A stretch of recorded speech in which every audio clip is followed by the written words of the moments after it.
So finally Boruto vortex का chapter 16 पूरा out हो गया है और ये चैप्टर हमें बोरुटो के फ्लाइंग थंडर गॉड का बैक स्टोरी और इसके एक्चुअल फंक्शन को रिवील करता है और साथ में सुमिरे का बोरुटो के लिए लव कन्फेशन भी है जो साराडा और उसके बीच काफी टेंशन क्रिएट करता है। बहुत कुछ डिस्कस करना है इसलिए हम शुरू करते हैं। इस चैप्टर के कवर पेज में एडा है और चैप्टर का टाइटल है सिंगुलरिटी ऑफ फेट, जो एक बहुत ही इंटरेस्टिंग थीम से लिंक्ड है जिसे हम वीडियो में आगे डिस्कस करेंगे। पहले पैनल में हम देखते हैं बोरुटो को कासिन कोजी के साथ बात करते हुए। कासिन उसे समझाता है कि स्पेस टाइम निंजुत्सु एक ऐसा टेक्निक है जो किसी भी ऑब्जेक्ट को इंस्टेंट ट्रांसफर कर सकता है किसी भी लोकेशन पे। ये ओत्सुत्सुकी की बेसिक एबिलिटी में से एक है, लेकिन बोरुटो ने इस एबिलिटी को खुद से कभी कंट्रोल नहीं किया, इसलिए कासिन कहता है कि ये अभी तक उसके कंट्रोल में नहीं है। फिर कासिन बोलता है कि 6 साल फ्यूचर में तुम इस पावर को मास्टर कर चुके होगे। उसके बाद वो समझाता है कि चक्रा को निंजा टूल में असाइन करके और उसको सेंस करके तुम किसी भी लोकेशन पे इंस्टेंट जा सकते हो। ये एबिलिटी फ्लाइंग थंडर गॉड के एक वेरिएंट में इवॉल्व हो चुका है। कासिन ये भी बताता है कि बोरुटो के ग्रैंडफादर मिनाटो नामिकाजे का original flying thunder God technique इससे अलग है और बोरुटो ने एक्सीडेंटली एक नया टेक्निक बना लिया है जो उसका वेरिएंट है। इस वेरिएंट के लिए तुम्हें कोई प्री मेड मार्किंग नहीं चाहिए, जबकि ओरिजिनल फ्लाइंग थंडर गॉड में प्री मेड मार्किंग जरूरी होता है। हम देखते हैं बोरुटो इस वेरिएंट का प्रैक्टिस करता है जिसमें वो शूरिकेन के बीच टेलीपोर्ट करता है। कासिन फ्यूचर के बोरुटो के बारे में बोलता है कि तुम इस टेक्निक को परफेक्ट करोगे लेकिन एक्स्ट्राऑर्डिनरी ट्रेनिंग की जरूरत होगी। चैप्टर के सेकंड पार्ट में हम देखते हैं बोरुटो और कासिन एक हाइड आउट में है। वहाँ बोरुटो कहता है कि अगर एक अच्छा और एक बुरा फ्यूचर दोनों देखा जा सकता है तो सबको बताकर अलर्ट रहना बेटर होगा, लेकिन कासिन बोलता है कि जितने लोग फ्यूचर के बारे में जानते हैं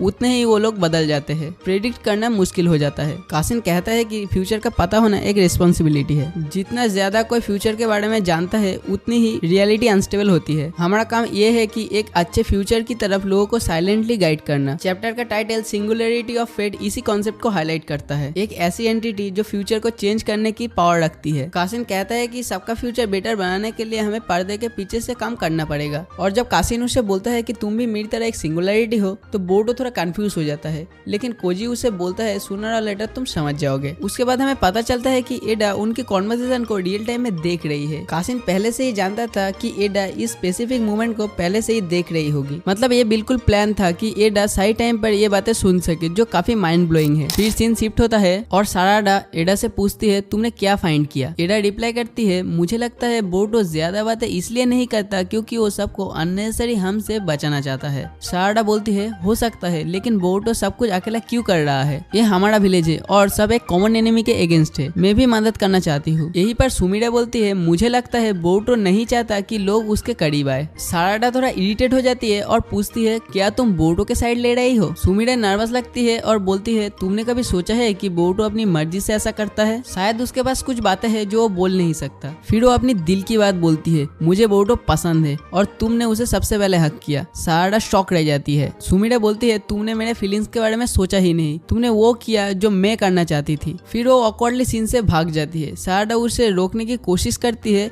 रुको क्लास रेप, लेकिन सुमिरा बोलती है कब तक मुझे क्लास रेप बोलूगी। फिर वो चली जाती है। उसके बाद हम दामियों को देखते हैं जो एल्डर के साथ बैठकर बातें कर रहा है। वो उनसे बोलता है तुम लोग अब तक क्या कर रहे हो, एक रोग निंजा को पकड़ नहीं पाए? अगर ये सॉल्व नहीं किया गया तो किसी को इसकी रिस्पॉन्सिबिलिटी लेना पड़ेगा। एल्डर प्रॉमिस करते हैं कि वो बोरुटो को पकड़ेंगे, लेकिन रियलिटी में उनके पास कोई सॉल्यूशन नहीं है। फिर सीन शिफ्ट होता है शिकामारू और एडा के बीच बैल्कनी पर। शिकामारू बोलता है तुमसे फेस टू फेस मिलना और बात करना मैं अवॉइड करूंगा क्योंकि तुमसे बात करके मेरा माइंड स्लो हो जाता है। एडा मुस्कुरा के बोलती है क्यूट लगते हो जब नर्वस होते हो। फिर शिकामारू सिचुएशन के बारे में पूछता है सैंड विलेज का क्या अपडेट है। एडा बोलती है अनफॉर्चुनेटली एक नया सेंजू जन्म ले रहा है और उसका नाम है रियू। उसका ओरिजिन सैंड विलेज के एक बच्चे से है। शिकामारू शॉक रहता है और बोलता है सिनकी? एडा रिप्लाई करती है हाँ, अभी के लिए वो सील है लेकिन वो अपनी टेक्निक से सील तोड़ सकता है। शिकामारू कहता है अगर हमने एक्शन नहीं लिया तो गारा ट्रबल में आ जाएगा, मैं एक मिशन अरेंज करता हूँ। एडा बोलती है बाय द वे मैंने एक फुटेज देखा कुछ घंटों पहले, उनमें से एक ने मेरे सेंड्रिगन को डिटेक्ट कर लिया। मुझे थोड़ा डर लगा इसलिए मैंने उनको लाइव देखना बंद कर दिया। शिकामारू उसे शांत करता है। फिर एक टोड एडा के कपड़ों से निकलता है और बोलता है गुड गेस शिकामारू, तुम सही हो। तुम्हारे 3 लोग कोनोहामारू, साराडा और मित्सुकी को सैंड विलेज भेजो। रियू और मित्सुरी अपियर होने वाले हैं कहीं।